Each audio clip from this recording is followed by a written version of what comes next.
Sorry, I have to correct something. I said that she was a virgin at the time of the party.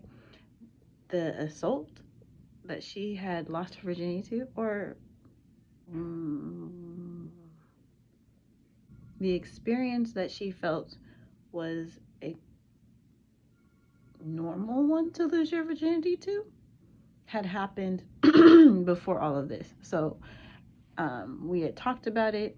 Um, I remember, this is the irony. Before what happened to me happened, I had told her, if you didn't want that to happen, then it's not consensual. It doesn't matter if you're okay now, or if you liked the person and you hoped at one point that they would be into you. Um, if you didn't consent, then that's non consensual. I remember having that conversation with her over the phone while I was still in California. So when I said what I said about the party, I was actually more on edge because of what had happened previous to her, and I felt like she needed extra support and extra protection. Um, I felt like her support of me in my situation was based off of that conversation. Um, and I felt like, as a friend that understood, her family didn't know, just the friend that was also staying with her knew at the time, that I have to be protective of you because you've been through something. And when she was speaking about wanting to sit on the guy's lap, I felt like she needed to be addressed in a loving way about why that made no sense to the reality of the situation. Um, so, in perspective of everything, I was hypersensitive to her safety in these situations because it was actually post her losing her virginity in a not so consensual way. So, hello. Quick story time while I get dressed. So, there was this time where I had went to a house party. Like, it was back when I originally was in California, and then I moved back, and I was like in Washington for like a year, and I went to a house party with a group of friends, and this group of friends, it was 4 friends total, so it matters to the story. So the friend that we were going to the house of was actually in a relationship with the person that was actually, like, that was their house. So she lived with that person, and they were throwing a little house party with their homeboys and all this stuff. So we're like, heck yeah, we're gonna go, you know, meet some boys and, you know, have a good time. I think we had all of us in one car, and it was me coming back. So we were like, yay, we're gonna go see the homegirl, because quite a while of her being over here, for all of us to hang out together. So we go. And on the way, one of these particular friends of mine was talking about the person we were going to go see. They're kind of warning me, like, hey, this person has been acting funny ever since she moved in with that guy. So don't be surprised if she's not that cool with you, or if she acts funny around you. And I was like, okay, well, we'll just have to see how it goes, because I haven't been around her, and I'm not just gonna take your word for it. I'm gonna see how she's gonna act. So we go. First thing I do, because I'm the tallest friend in the group, I go run up, like, hey, such and such, and it's like, hey, you. And so we go, kind of run up and hug. I pick her up because I'm just dramatic like that. Spin her around because she's an itty bitty tiny thing, and just excited to see each other. So I'm just like, yeah, this is a good reunion. We go in the house, and I'm thinking to myself, this girl's no different than last time I was around her. you know, no different at all. I don't wear makeup, like, never have. And so I was wearing makeup this day just because I was like kind of hyped up to do it, like encouraged. So I was like, let's do it. Not that she's acting funny, but she's on the same stuff she was on before. That's you. Typical. And yes, I am a little bit shy about wearing this makeup. So I'm like, yeah, hope it looks good. Fast forward, we're drinking, we're having a good time. Some of the guys are like older than us. And of course, the oldest one decided to talk to the youngest friend in our group. And I'm not thinking, oh, you're not allowed to talk to old guys. What's wrong with you? I was thinking, that man is crazy. Not because of his age, but he was just really intense. I remember thinking to myself, oh my goodness, this guy is a little much. And if he tries to talk to me, I'm going to turn my back to him because I don't like his energy. One of my friends who, mind you, at the time is a virgin, and decides to pick her up, which, whatever, you know, dramatic. Boys like to do the most. But then he proceeds to carry her into the bathroom. And for me, I know this particular friend is not good at saying no to boys. So my first instinct is, oh no, she's not going to be able to say no to this guy confidently picking her up, swinging her around, and then dragging her into the bathroom. She's not going to say no. So as a friend that has come here with this friend, I have a responsibility to make sure she's okay. So I follow them into the bathroom, and when I do so, he doesn't know I'm behind him until they're in the bathroom, basically trying to close the door. I barge through the door, and I'm like, no, we're not about to do this. No, she's not about to be in the bathroom alone with you. And no, you're not locking the door. So he's like, hey, get out of our business. She's over here embarrassed because I'm embarrassing her. But also quiet because she's a virgin and kind of not knowing what to do. And she comes out of the bathroom and is like, hey, I would have told him no once we got in the bathroom. And I'm just like, by then, it's too late, girl. You can't be waiting until you're alone locked in the bathroom to tell a boy that you don't want to be in the bathroom with him. So we're going back and forth. She's embarrassed. She's mad that I did it. I'm mad because this guy got some nerve. I don't care what this girl's saying. And it basically breaks the party down. We are not vibing anymore. It's a lot of beef. Going in and out. Mind you, he's drunk, so he's going in and out, yelling, apartment complex, just doing the most. And he finally leaves. And from the friend that is dating the main guy, oh yeah, he's really a violent and aggressive guy. He doesn't take no for an answer. Yeah, he's crazy. So kind of confirming all of my like intuitive thoughts in the moment that he just decided to pick my friend up and carry her into the bathroom.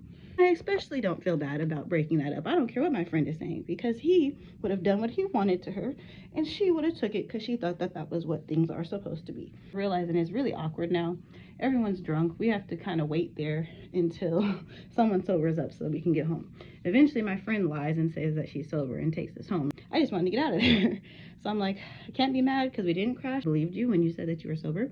But anyway, I'm thinking it's established. What happened needed to happen. Fast forward, there's a whole guy not at the party. He's a good guy. If I wasn't dating him, I would have totally went after this guy. He's your type. I showed him your picture and he's to go out with you. So I can't exactly remember, but like we end up going out again. And this time he has a car that is his father's. I am not sure why I didn't just know that from the jump, but it was like a really nice Mercedes. And I was just like, is this man rich? Like, why do you have this nice ass car? Anyway, we're on the back roads of Auburn, Washington, joyriding. Now I say joyriding because why are we going 100 miles an hour on a 2-lane highway? I'm mad. My little sister's with me. We're just supposed to be kicking it. What are we doing? He's trying to impress me by going 100 miles an hour in traffic. I'm closing my eyes because, sir, I didn't sign up for this. But I figured we're all young. This is what young people do. I don't go out. I stunk up the party last time. Let me be quiet this time and just ride with the wave. Even though I was like, we're going to die. We are going to die. After that, I should have took that and ran with it. But I was like, you know, what is it? No harm, no foul. I'm, you know, texting, talking about hanging out one-on-one with me. Okay. You weren't like rude or anything. You were just, you know, young man crazy. Because everyone is hyping me up. Oh, I would date him if I was single, and oh, you're so lucky that he's talking to you instead of me, and all this other stuff. Mind you, 3 other girls in this group, so hype was on 3 times. Go to the movies. The night was good. This time, he didn't have a car. I drove. Didn't think much of it. Realized that that wasn't your car. No wonder it was so nice, because it wasn't your car. You're way too young to have that nice ass car. And live with your parents. Okay. After the movie, you know, sitting in the car talking, hanging out, get convinced that we're gonna go into some other parking lot.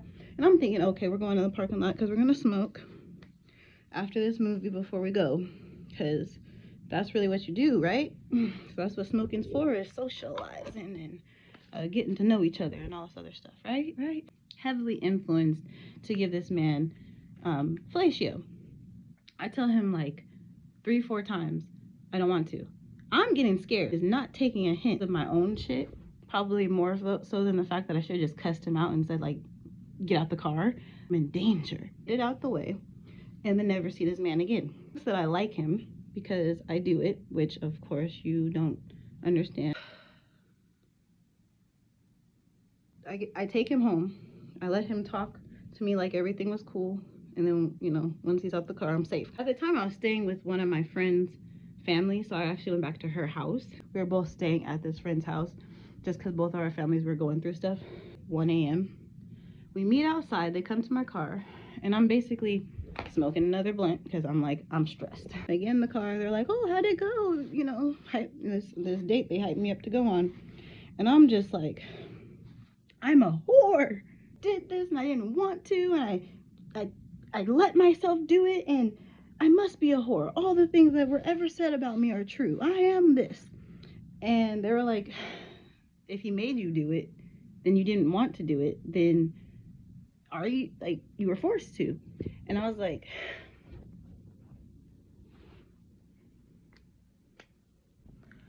I didn't really accept that right away. I'm gonna be 100, because I was like, no, if you do something, then it's your fault. But then I kind of processed it, and I was like, I really didn't want to. I don't want to talk to this man. I was afraid. Like, that matters. That how I felt in the time mattered. I felt supported. I felt supported from these 2 friends, especially the one that I was living with, because she was really advocating, like, yeah, no, you know, that guy is clearly out of line, you know. How dare he go from you guys smoking to forcing you by grabbing the back of your neck to make you do it. How dare he? This girl that I'm staying with tells me a couple days later, and such asked, do you believe that she was telling the truth about it, and that she's not just being embarrassed that she did it? That girl is acting funny, because why would you ask me that or question that, especially not to my face? You told this girl instead of asking me directly about how I felt.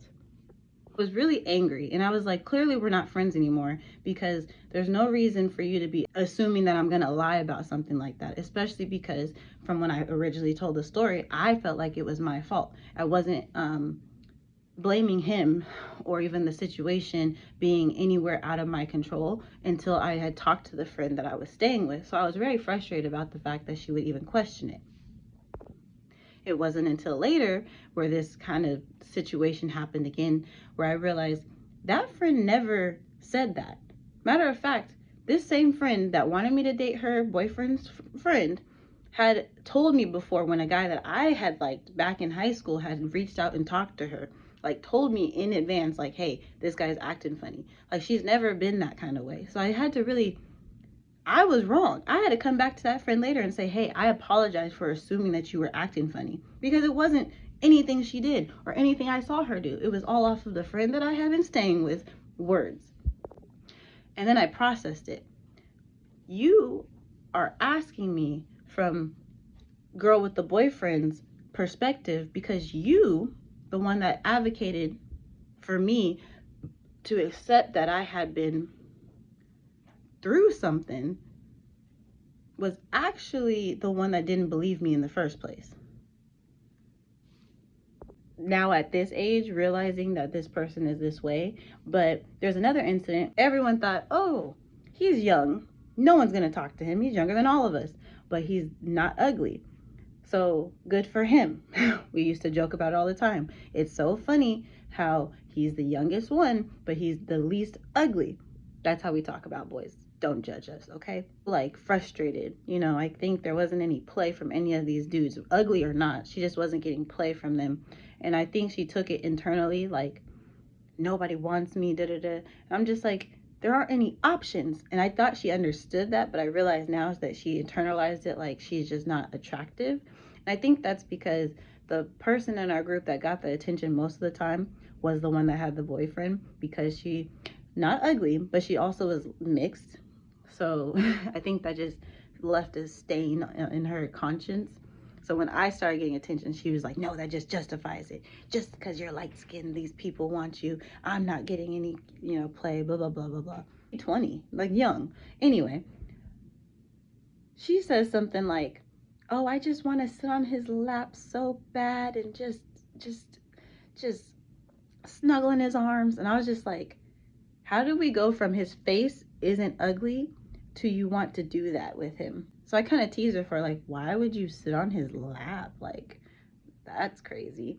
And I think she took it like, he would never want you. And I'm just like, no, why would you sit on essentially a stranger's lap for attention? You should be embarrassed about that thought. Fast forward, I have my first abortion, and she's the first person I talked to. The one that was in the bathroom with the stranger and mad at me that I interrupted it. The one that backhandedly questioned my being assaulted by the friend that gave me attention that she apparently was jealous of, and then was offended when I mentioned her ridiculous thought process of this person that she had no romantic interest in besides getting attention from. She tells me, after I tell her how awful I feel physically, mentally, emotionally about getting this abortion, I'm messed up. I'm really messed up, really.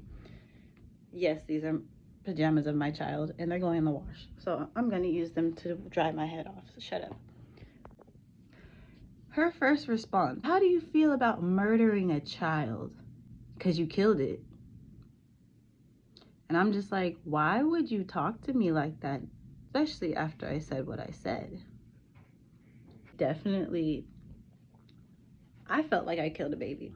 You know, I don't say abortion is not murder, because